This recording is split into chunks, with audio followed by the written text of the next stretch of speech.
ამ სახლში ბავშვების ტირილის ხმა ისმის, მაგრამ ის ახირება არ არის. ის სიღარიბეა, ტკივილია. არ მაქვს სახლი, შეფარებული ვარ.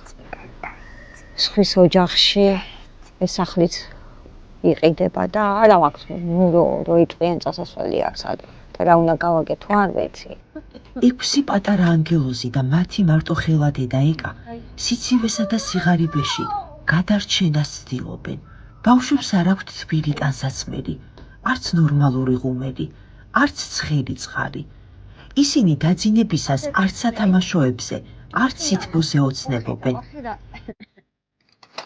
მესაჭიროება ეხლა არ მაქვს კანონკა, ამიფეთქდა კანონკა და ბავშვებს ისე უბან რომ აცხელებ ქვაბით წყალს. არ მაქვს გამიფუშდა გასქურა. არ მაქვს გასქურა. დღეს იმედის ნაპერწკალმა პირველად გაანათა მათი თვალები, როდესაც შერნოვეცკის ფონდის წარმომადგენელი დაინახეს. ამ ოჯახს ჩვენ ვჭირდებით. მხოლოდ ერთად შეგვიძლია გავათბოთ ეს ბავშვები და მივცეთ მათ სუსხიანი ზამთრის გადაგორების შანსი. გთხოვთ, არ ჩაუაროთ გვერდით, დაეხმარეთ.